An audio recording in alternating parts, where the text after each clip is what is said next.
batsyadang balita dito sa Frontline Express. Sabay-sabay na dilubyo tumama sa border ng Nepal at Tibet.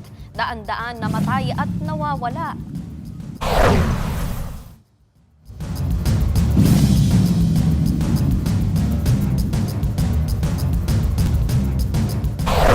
Mga pag-ulan maaari nang maranasan muli sa ilang lugar sa Luzon simula ngayong Huwebes hanggang weekend. Mga tinamaan ng leptospirosis patuloy ang pagtaas. Ilang alagang hayop tinamaan din ng lepto. Kauna-unahang telesurgery sa bansa gamit ang robot. Matagumpay na naisagawa. Pasyente rito sa Pilipinas na operahan ng doktor na nasa China. At lalaking namboso sa mga katrabaho gamit ang spy camera sa Maynila, arestado. Mga kapatid, nakita nyo ba kung gaano katindi ang sabay-sabay na dilubyo sa iisang pagkakataon? Yan ang naranasan sa border ng bansang Nepal at Tibet, kung saan higit 150 na ang kumpirmadong namatay. Panoorin natin ito.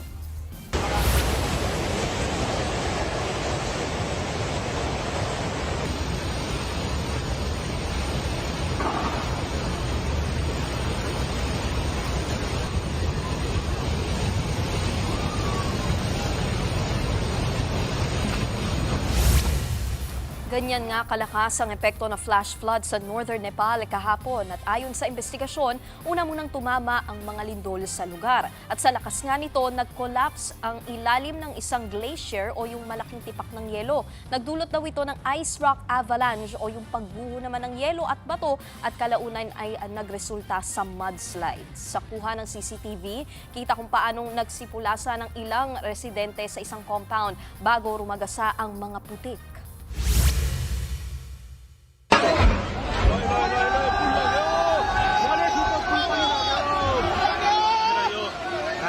देखि पृथ्वी राजमा जोड्ने पुल पनि बगेको छ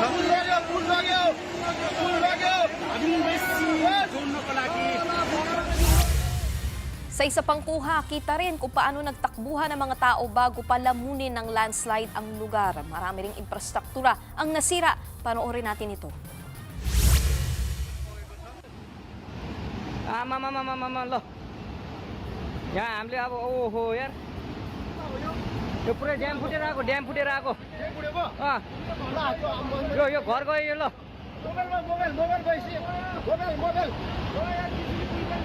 ल त्रिशुली बजारै गयो यार Ganyan naman kalakas na rumagasa ang paminsala sa ilang tulay sa Nepal.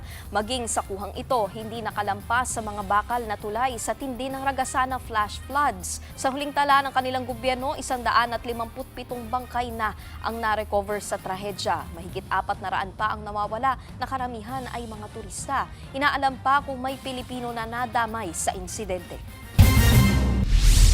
Sa Weather Express, asahan ang mga pag-ulan sa halos buong bansa.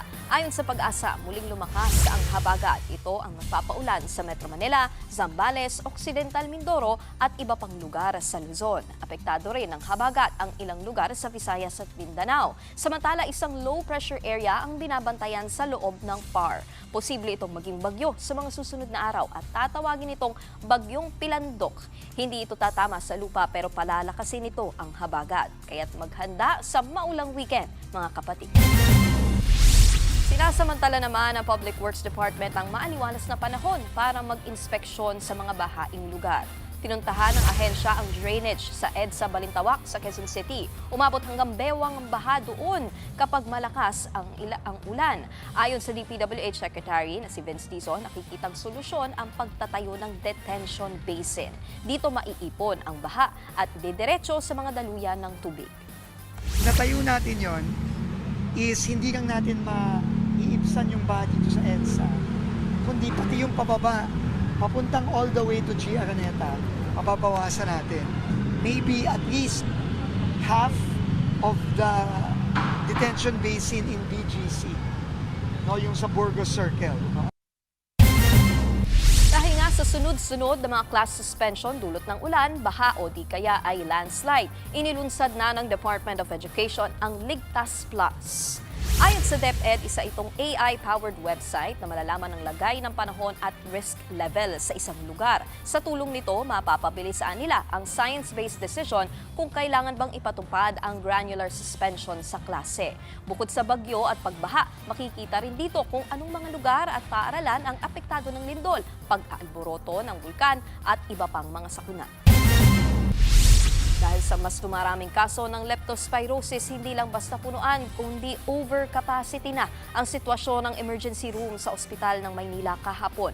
Maging sa mga hallway, may nakapwesto ng mga pasyente. May express report si Mon Gualvez. Nagmuka ng kwarto ang bahagi ng pasilyong ito dahil sa dami ng mga pasyente. Puno na kasi ang emergency room ng ospital ng Maynila.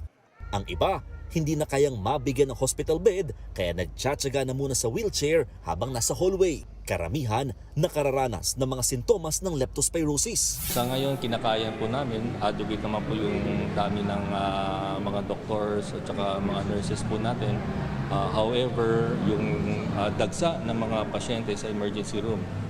So inaasahan din natin na magkakaroon ng strain sa sa workforce natin pati sa abilidad ng ating ospital. Nasa 34 ang bed capacity ng ER ng ospital. Pero ngayon, doble na halos sa mga pasyente nito at patuloy pang nadaragdagan. Kaya ang isang surgery ward, pinagamit na rin muna para sa iba pang tinamaan ng leptospirosis.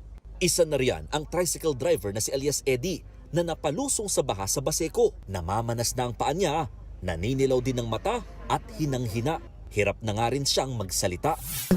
Laki ako natutuyoan dito, sir. Yung laway.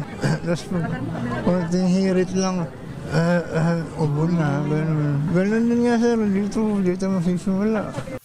Ang 36 anyos namang empleyadong si alias Makmak na taga Bacoor, Cavite, napilitan lamang lumusong sa baha nitong nakarang linggo dahil gusto nang makauwi. Sobrang sakit po ng ulo. Pagkatapos yung katawan mo bugbog sarado, para dinaig mo pa dinaig ka pa ng binugbog talaga. Pagkatapos hindi rin po ako makahinga. Siyam na kabataan din na nakakonfine ngayon sa ospital dahil sa leptospirosis. Ilan lamang sila sa 62 pasyenteng tinamaan ng leptospirosis na dinala sa ospital ng Maynila mula nitong August 1. Mas mababa pa naman daw ang bilang na yan kung ikukumpara nung Agosto ng nakaraang taon. Pero sabi ng mga doktor, posibleng dumami pa ang mga pasyente bago matapos ang buwan. Paglilinaw din ng mga espesyalista, nagagamot naman ng leptospirosis. Pero hindi may kakailang isa itong nakamamatay na sakit. Sa katunayan, 4 na ang binawian ng buhay sa ospital ng Maynila ngayong buwan lamang. May dalawang stage kasi yan, yung septic phase, immune phase. Primarily yung kidney natin, no? Hindi na tayo nakakaihi to the point na kailangan silang madialysis. Aminado si Manila Mayor Isko Moreno, puno na talaga ang halos mga ospital sa Maynila dahil sa leptospirosis. Importante lang na alam ninyo na baka kayo ay maantala na mabigyan kagad ng medical attention. Dahil punong-puno po yung ating mga emergency room. Now, if you're willing to wait, you can stay. Nagbabalita mula sa frontline, Mon Gualvez, News 5. Bukod sa leptospirosis, dumarami rin ang nagkakadengue sa barangay Payatas naman sa Quezon City. Nasa frontline ng balitang yan, si Mobile Journal Francis Rivera. Araw-araw na kumagmisting at fogging sa barangay Payatas sa Quezon City. Nangunguna ngayon ang barangay Payatas sa may pinakamaraming tinamaan ng dengue na umabot na sa 389. Pero karamihan daw ng kaso nakuha sa labas ng kanilang barangay.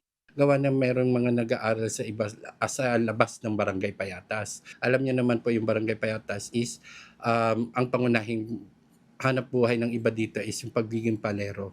So nakababad sila the whole day sa mga junk shops, mga trucks or pag-pick up nila ng basura. So may tendency na doon sila nakakagat ng lamok. Ayon naman sa QC Epidemiology Disease Surveillance and QC Health Department, mas mababa ang naitalang dengue cases sa lungsod ngayong taon. 4,079 cases po tayo compared sa 7,519 cases during the same period last year. So approximately mga 46% lower ang dengue cases natin ngayon. Pagtitiyak ng barangay, tuloy-tuloy ang kanilang hakbang para mapababa ang tinatamaan ng dengue sa kanilang lugar. na patuloy po kami nagpapaging sa ating mga lugar. Tumawag po kayo sa hotline ng Barangay Payatas o sa QC122 ng Quezon City para agaran po namin mapuntahan kung sino ay may mga positive or merong mga sa lugar nyo ay may mga dengue cases. Ilan sa mga dapat bantayang sintomas ng dengue ay lagnat, pananakit ng katawan, sakit ng ulo at tiyan, pagsusuka, pagtatae at skin rashes. Kung nakikita nilang mild lang yung symptoms, may mga health center po tayo na pwede po doon magpa-check up at meron po doon rapid dengue testing. Mabilis lang po yung result noon at libre. At ang importante po sa atin po, no, sa mga may mga suspected dengue is maaga po magpa-konsulta para ma-assess po agad kung pwedeng i-manage health center o kailangan i-refer sa hospital. Nagbabalita mula sa Frontline, Mobile Journal Francis Rivera.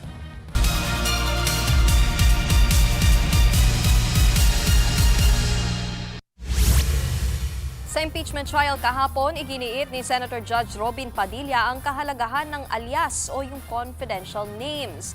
Ginamit niya pang halimbawa si dating Senator Ninoy Aquino. May sagot naman dyan ang pamangkin niyang si Senator Judge Bam Aquino. Narito ang express report ni Marian Enriquez. Bago pa man ang araw ng mga bayani, may pa-history class na sa impeachment court si Senator Judge Robin Padilla. Dinepensahan niya ang paggamit ng mga alias sa confidential funds ni Vice President Sara Duterte. Naniniwala po ba kayo na ang ating mga bayani ay may mga alias? Kilala niyo po ba sila Di Masalang? I'm sorry po sa aking history teacher. Ayan, opo. Hindi ko na po maalala. Ito, ang ating mga bayani ay gumamit ng mga alias. Di Masalang, Siling Labuyo, Tikbalang, Tagailog, May Pag-asa, Juan, Magdalo, Leon Kilat, Vibora, Lakambini, Paralitiko, Dimas, Alipato, Liwanag, Balite, at marami pa pong iba. Sabi ni attorney, alinsunod sa batas, pwede naman ang alias pero dapat kalakip nito ang tunay na pangalan. Sa kabila niyan, ipinunto pa rin ni Padilla ang kahalagahan ng confidential names. Ang confidential po, ang pagkilos confidential ay napakahalaga at hindi po ginagamit ang pangalan at hindi po pumipirma. Dito na sumagot si Attorney Divina Gracia at pinuntong hindi naman kini-question ng prosekusyon ang mga alias acknowledgement receipts ng confi funds ni VP Sara. Ang kini-question nila ay kung bakit walang resibo ng mga binili. Pero si Senator Judge Padilla nanindigan at binanggit pa ang alias ni dating Senator Ninoy Aquino. Ito na lang po. Kilala niyo po ba kung sino si Marcial Bonifacio? To be candid, I'm not Sino po? familiar. Si Benigno I'm sorry, Aquino Your Jr. Si Ninoy. Siya mismo may alias. Maraming salamat po. Sakto namang sunod na magtatanong ay si Senator Judge Bama Aquino na napakomment agad sa sinabi ni Padilla. Tama po, si Ninoy Aquino po ang kanyang alias ay Marcial Bonifacio para makauwi po siya sa Pilipinas nung nasa Boston siya. Oho. Pero wala naman ho siyang confidential funds na, wala ho siya sa mga AR na confidential funds. Lilinawin ko lang ho. Sa nangyaring yan sa impeachment court, sinabi ni prosecution spokesperson Congressman Zia Alonto Adyong na kalapastanganan na tila i-level sa mga bayani sina Mary Grace Piatos, Andy Lim, Antonio Pagong, Timon Pusa at iba pa. To be put them on the equal footing is already again an insult to the sacrifices they have made in the country. The sacrifices they have made is actually diametrically opposite to the very practice of which these confidential funds were handled. So hindi po dapat yun ang analogy ang gamitin natin. Nagbabalita mula sa Frontline, Marian Enriquez, News 5. Susunod, lalaki sa Maynila arestado matapos mahuli ang pamboboso sa mga katrabaho gamit ang spy camera. Yan at iba pang mga balita sa pagbabalik ng Frontline Express.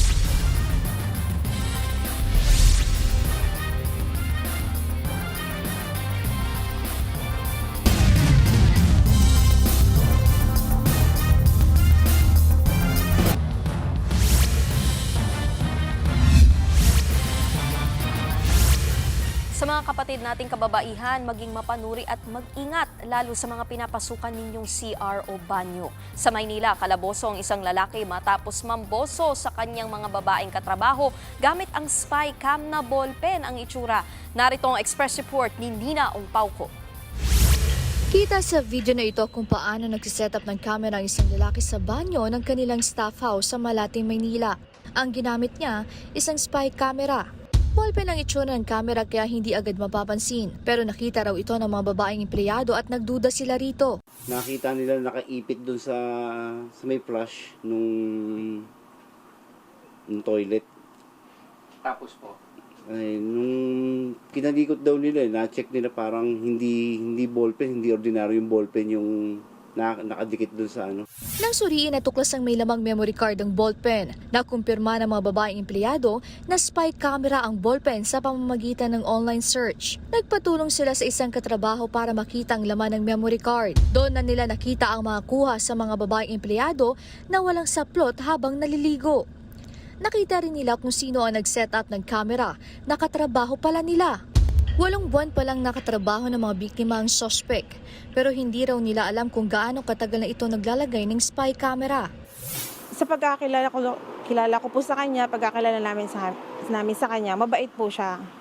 Kaya hindi po namin siya nakitaan ng parang may red flag na parang gagawin sa amin yun. Nagsumbong na ang mga babaeng empleyado sa barangay at mga pulis. Agad namang naaresto ang suspect.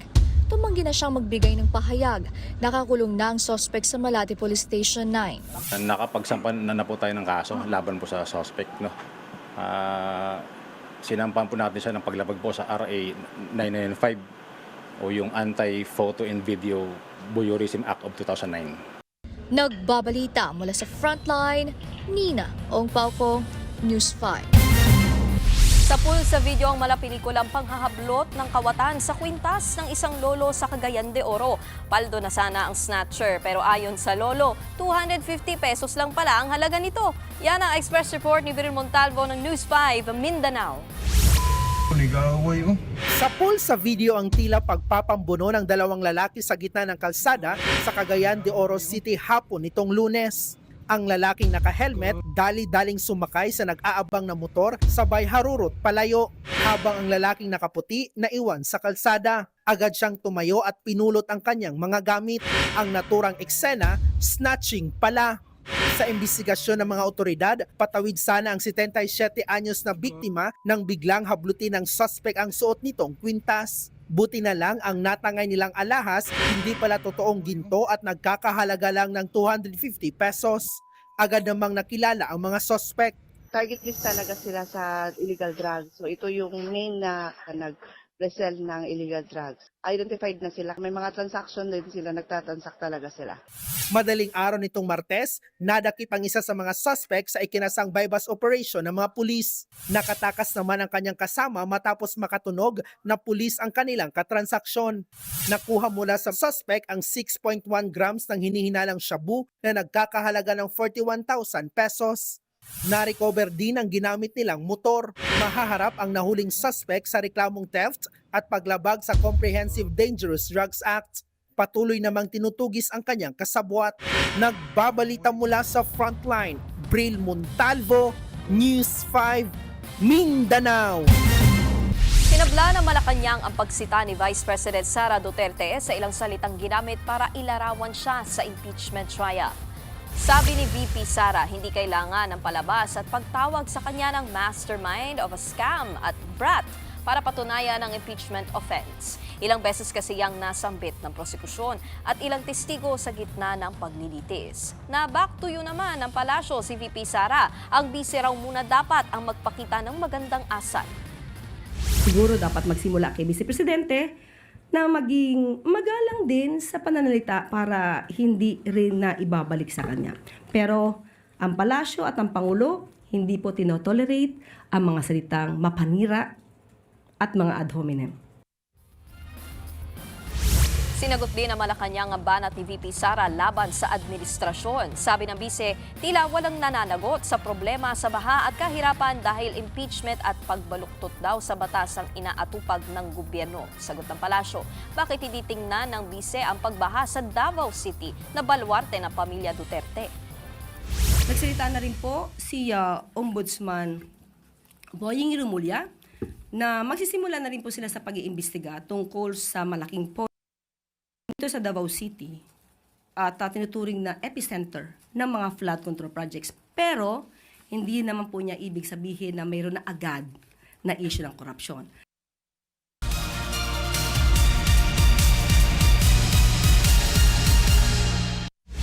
Nagbabala si Presiding Officer Cheese Escudero sa sinumang lalabag sa sub judice rule ng impeachment court.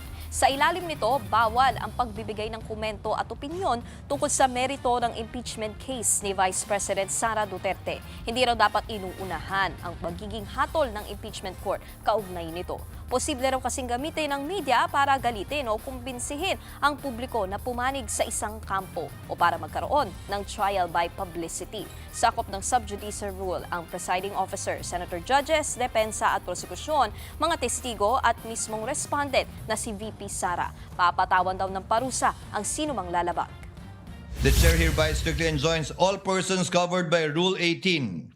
You know who you are, and based on the records, we know who you are. From making public statements or otherwise discussing, sharing, or endorsing comments pertaining to the merits of this pending impeachment trial, and from engaging in trial by publicity. Samantala, gagawing testigo ng prosekusyon si defense spokesperson, Attorney Michael Poa, sa susunod na linggo para pa rin yan sa alegasyon ng mali umanong paggastos ni VP Sara sa kanyang Confi funds. Nagsilbi noon si Poa bilang undersecretary at tagapagsalita ng DepEd sa pamumuno ni VP Sara. Handa naman daw si Poa na umupo sa witness stand. Kung ang saklaw naman ng tanong, I think will be on DepEd at anong naging partisipasyon ko, which was the AOM, no? Yung reply lang naman sa AOM, sasagutin ko naman yan.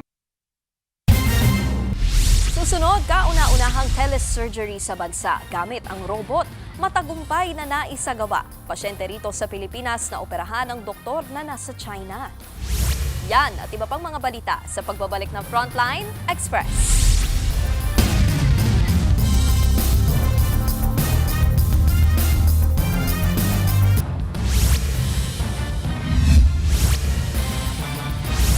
Matagumpay ang kauna-unahang telesurgery kung saan ang pasyenteng nasa Pilipinas ay naoperahan ng doktor na nasa China. Paano kaya yan nangyari? Alamin natin sa Express Report ni Mobile Journal Denise Valdesancho.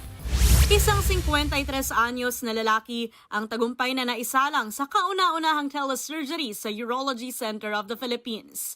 Malayo ang doktor, pero napagalaw niya ang robot na nag-oopera sa pasyente. With the surgeon doing the robotic surgery from China and the patient being here in the Philippines. Merong console at gamit ang sobrang linaw at magnified na screen, kita ng surgeon ang loob ng katawan.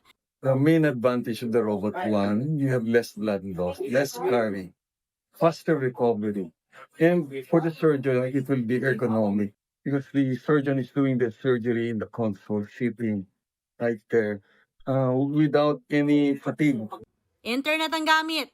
Pero syempre, alam niyo naman ang internet sa Pinas. Kaya meron pa ring backup. Actually, it will not affect the outcome of the surgery because you have an expert surgeon right here in the Philippines who's going to take over the surgery. Makalipas ang 5 oras, tagumpay na natanggal ang cancerous prostate ng pasyente sa tulong ng telesurgery. With the lack of surgeons across the country, the future here is that you can have these robots in different municipalities, in different islands. The expert surgeon can be here in Manila doing the operation through the console, through the internet, with the patient either in Masbate, in Sulu. Nagbabalita mula sa Frontline. Mobile Journal Denise Valdesancho. Good news naman sa mga kapatid nating miyembro ng GSIS. Pwede na po kayong mag-emergency loan, partikular sa mga lugar na naapektuhan ng mga nagdaang bagyo at habagat sa Luzon. Hanggang September 13, pwedeng mag-apply ng loan ng mga nasalantang residente sa Pampanga, Kalumpit, Bulacan, Mangaldan at Dagupan City, Pangasinan. Hanggang September 18 at 20 naman sa Santa Barbara, Pangasinan, Hagonoy, Bulacan at Masinloc, Zambales. Habang November 12 at 16 naman sa Cavite at Rodriguez, Rizal. Maaaring mag-loan ng 20,000 hanggang 40,000 pesos na babayaran sa loob ng 3 taon. Pwede nang mag-apply gamit ang GSIS Touch mobile app o bumisita sa website na gsis.gov.ph. Kami po ang inyong kapatid sa Balitaan at Public Service, walang iwanan sa Frontline Express. Abangan ang mga balita sa hapon mamayang 3:15 p.m. Ako po si Nikki de Guzman. Susunod ng Face to Face with Ate Curly.